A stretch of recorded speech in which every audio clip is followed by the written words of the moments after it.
thousands of San Diego families have done what was once the unthinkable: pay off their property taxes months early. It's so they can maximize their tax refund before the opportunity goes away. 10 News reporter John Horn live in the newsroom. And John, the amount grew even more today.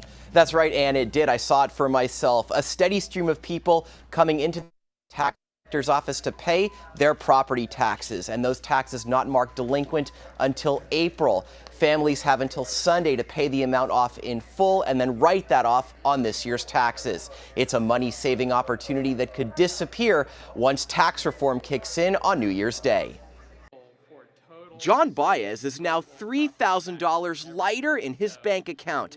That money safe in the county coffers. This is just to be sure that we get our maximum benefit. That benefit? Writing off every last dollar he pays in property taxes for his home in the downtown area, plus his state and local income taxes.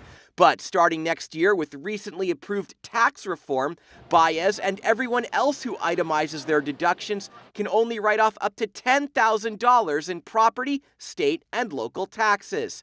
It's an amount many San Diegans will exceed as home values continue to rise. We are going to be paying a lot more in taxes in California, so I want to get as many deductions as I can in 2017. County tax collector Dan McAllister says this is making what's typically a slow time of year much busier.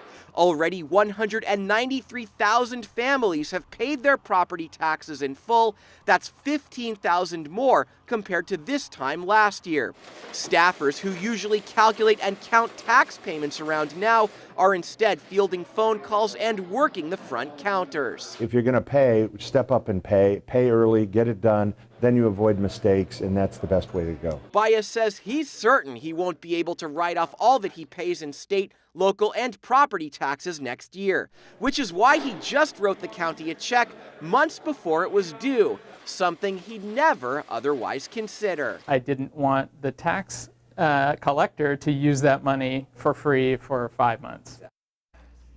Now the county's advising everybody to talk to a tax professional before deciding whether to pay early. You can pay in person through 5 p.m. on Friday or online through 11:59 p.m. on Sunday. We have links to all the information you need on our story page on 10news.com. Live in the newsroom, John Horn, 10 News. Thank you, John.